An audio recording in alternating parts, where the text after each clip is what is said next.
হরি বল। তো আজকে আমরা যাচ্ছি নগর কীর্তনে। এই যে আমাদের পূজারী প্রভু, সেও আমাদের সাথে যাচ্ছে। আজকের গন্তব্য স্থান, প্রভু কোথায়? বাসাইল। তো হরে কৃষ্ণ। মহাপ্রভু একটা কথা বলেছিলেন, যেটা আছে নগরাদি গ্রাম সর্বখানে প্রচার হবে মোর নাম। তো অতএব সেই ধারাবাহিকতায় আমরা নগর সংকীর্তনে যাচ্ছি। হরে কৃষ্ণ, হরে বল কৃষ্ণ। তো আমরা বাসাইলের দিকে অগ্রসর হচ্ছি।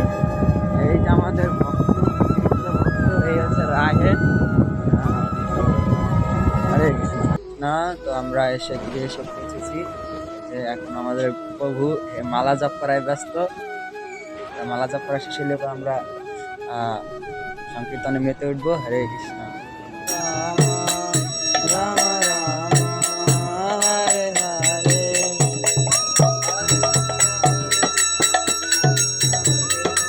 না, নগর সংকীর্তন শেষ। এখন আমরা মন্দিরের দিকে গমন করব। হরে কৃষ্ণ। সকলে আশীর্বাদ করবেন এইভাবে যেন হরিনাম বিলায় যেতে পারি। হরে কৃষ্ণ। সকলে সামনে 1 ডিসেম্বর গীতা জয়ন্তী মহোৎসব। সকলে আগুজরা শ্রী শ্রী জগন্নাথ মন্দিরে আসবেন, অনুষ্ঠান যোগদান করবেন এবং পারমার্থিক কল্যাণ। হরে কৃষ্ণ।